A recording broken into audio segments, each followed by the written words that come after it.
Good morning. Well, I'm sitting on the counter again. You know, it's funny. I get on here and I do live videos every day. But this morning I said I would get on here around 8:30 and talk about a specific thing. And I spent the last several minutes so nervous. Oh, sometimes our feelings can be difficult, can't they? So I cannot see your names because I'm too far away from my phone, but at least I didn't get so nervous that I forgot what I was going to talk about. So I have my computer open so I can read this to you. I said I would talk about this picture I posted from Queen of Your Own Life website. It says, she'd been the kind of woman who couldn't remember where she'd left her glasses, but she could recall every detail of every mistake she'd ever made. So today, she let herself off the hook. She still couldn't find her glasses, but she sure felt a lot better. So what I was going to talk about is, what's your thought life like during this time? Because a lot of people are at home, or if you're not at home, you're doing different things. You're doing things differently than you're accustomed to. And that can lead to different thought patterns, okay? So, this particular picture that I posted just below this on my Facebook page talks about she couldn't remember where she'd left her glasses, but she could recall every detail of every mistake she'd ever made. So let me tell you a little story. I was once on this program called Outward Bound. I was 19 years old. The program was being held in the Mexican Sonoran Desert, and like south of Arizona, and kind of near the west coast of Mexico by the across from Baja California. So part of the program involved spending 3 days in the desert. We were just supposed to stay in one place because they didn't want anybody to get dehydrated or anything. All we had was water, no food, and we had like a ground cloth that we could set up as a screen from the sun. Well, the first day was fine, you know. The second day, I started like going through every song that I ever heard that I could remember, going round and round and round in my head until I finally ran out. The third day, I was thinking about every second helping that I had ever turned down in my life because I was getting darn hungry. Well, you know, it's kind of understandable that I would think those things, right? But let me tell you what can happen in situations where, like now, you may be separated from people more so than usual. You can start thinking about every dumb thing you've ever said or done. And you know what? Just like how I got nervous before I went live this morning, even though I do it all the time. I mean, you know, it's not a big deal. This is not a threat to me. I've gotten on here and I've said stupid things. One time I inhaled a little bug and was, you know, choking, and I just let the thing run, you know, till I got it out. I mean, these things happen. But there are certain things that you need to stop when they start, okay? You know, you've seen the cartoons with the angel on one shoulder and the devil on the other shoulder. You know, you're doing really well, you're trying very hard, you're making progress. Nah, just give it up. I mean, you will never get this. You know, we all have at some time or another those kind of voices that kind of come into our heads. Lots of times the negative voices can be just suggestions of something negative. Oh, look at the grade you got on this test. You're just never going to get this subject. But then, you stop it and you think, wait, I'm going to work at this.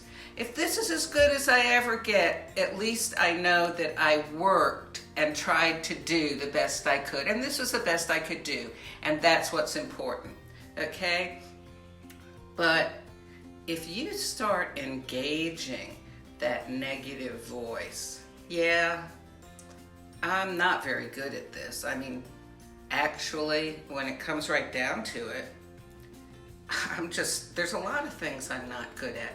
You can end up snowballing and tumbling into a whole quagmire of just negative thoughts about yourself.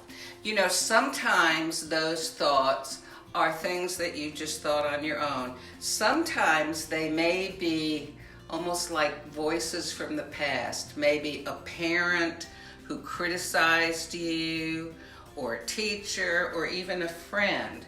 Do you know, I had a sibling who one time, I was just kind of blossoming into womanhood. I was like around 12 and started getting curves and everything. And my older sibling looked at me and said, "You are obese." Kind of with disgust. Do you know what? For some reason, that stuck in my mind because I really admired this sibling, and somehow or another, I kind of believed it. And that, when a girl is 12, usually her self-image is sort of fragile anyway. And it took me years and years and years to get over that. Now, did the person say it to hurt me? No, probably not. It was a stupid teenager kind of thing to say, okay? And you know how siblings are. I mean, they can be rough on each other sometimes. So what could have fixed it? What could have fixed it is me looking at the situation. Okay. And the situation really had nothing to do with what my sibling said. The situation had to do with what was inside of me. I allowed that comment to start kind of a snowball effect, a cascade of, yeah, you don't look good. I mean, look at all these other girls. They're so slim, and you're just so, Actually, I was very curvy and very womanly. A lot of the other girls were just, skinny, hadn't matured yet. But, in my 12-year-old mind, I couldn't tell the difference. I didn't understand. Back then, this was the early 1960s, people didn't talk about stuff like this. There wasn't all this, let's discuss this and, figure this out. People just kept quiet about what was going on inside. It's different these days, thank heavens. But anyway, like I said, it took me years and years and years. And I finally got to the point where I said, and actually I did. I started putting on a lot of weight at that point. So after I was probably in my 60s, and I started taking off weight, mostly for health reasons. And my daughter, one of my daughters would sometimes say, "Mom, you look so nice." And I'd go, eh. She was giving me a compliment. She didn't have to say it, She said, "Mom, why can't you just say thank you?" And I said, I thought about it, and I thought, well, basically because I don't believe it. Again, it had nothing to do with what she was saying. It had to do with what was inside of me. Anyway, I finally thought about it, worked through it. I did a lot of reading on negative self-talk, okay? And the next time I went over to her house, I said, "Tell me that I look nice." And she said, "Okay." you look nice. You do. I said, thank you, I know. Because I was able to get over that thing that was in my head that was, kind of like what I read you here. She could recall every detail of every mistake she'd ever made. Well, for me, it was, I could just, I had all this evidence in my mind of how, I didn't look good and I stuck out like a sore thumb and everybody else looked better, and, like I'd go into a room and compare myself to everybody. Something that I've learned? I've learned that when you look at other people, you're looking at their outsides and you're comparing their outsides to your insides. That's what happens most of the time when you compare yourself with other people. And you can't do that because you know what?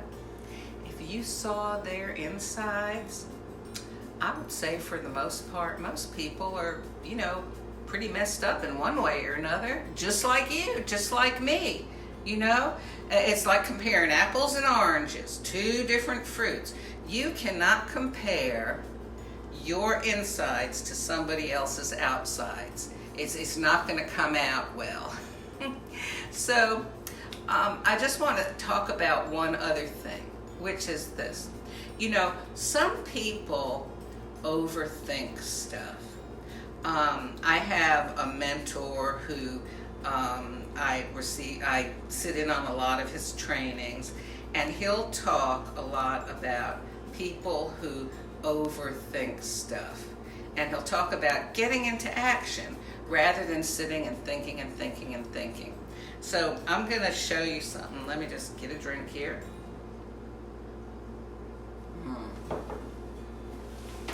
Okay, so I had been planning during probably 2 or 3 weeks ago. I decided that I was going to start doing some watercolor painting. I've painted in acrylics before, but I've never seriously done watercolors. Just kind of put some watercolors on and let them creep around in the water, something like that. Folded the paper in half to see the cool things that it would look like. Well, I saw this little video on Facebook of a lady who's an art teacher in a school, and she showed a lesson that she does with the kids. It was really simple, and I thought, I think I could do that. And she was just doing it with, these kind of, the prang watercolors that are in little pans. And so I thought, I'm good old Amazon. I'm going to order that off of Amazon. So let me turn this around. So I got the watercolors. I got some watercolor paper. And I tried to find that lesson again, but I couldn't find it. So I looked at some other lessons, and I looked at some more lessons. Then I saw on Facebook that an old friend of mine was doing watercolor. Great minds think the same way. She was doing the same thing, and oh my gosh, she was doing so well. And let me show you. I got my stuff a little over a week ago. You see this? Everything's all set up. I even have water in there. Everything is set up. But you know what I've been doing?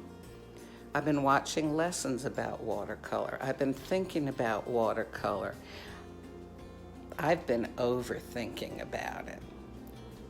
I haven't gotten started. The whole point of getting that stuff was so I would do it. You know why I haven't gotten started?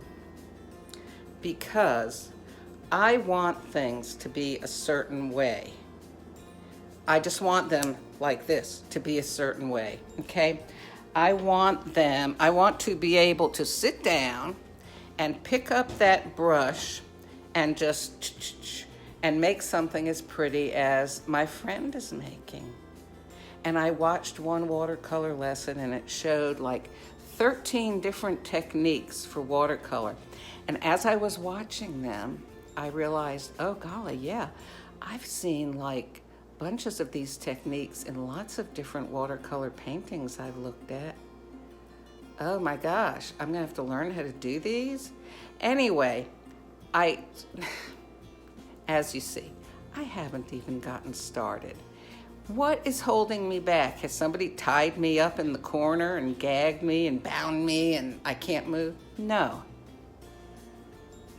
I'm thinking too much about it.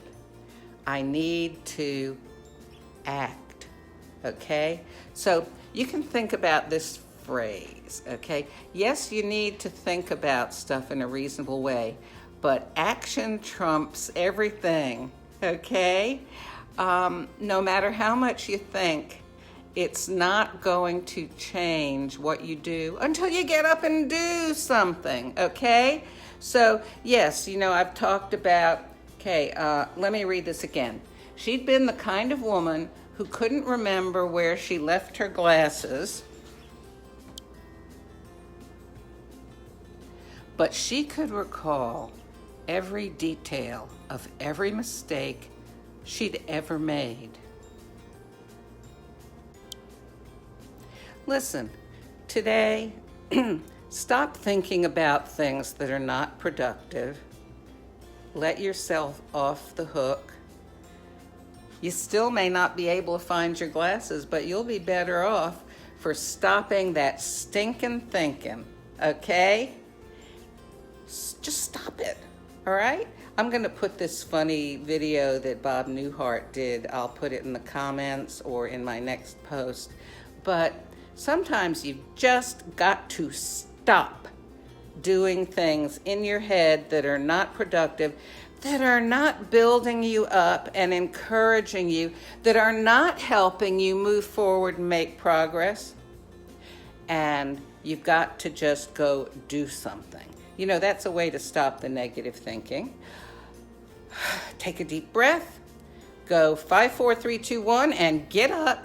Go to a different room, find something else to do.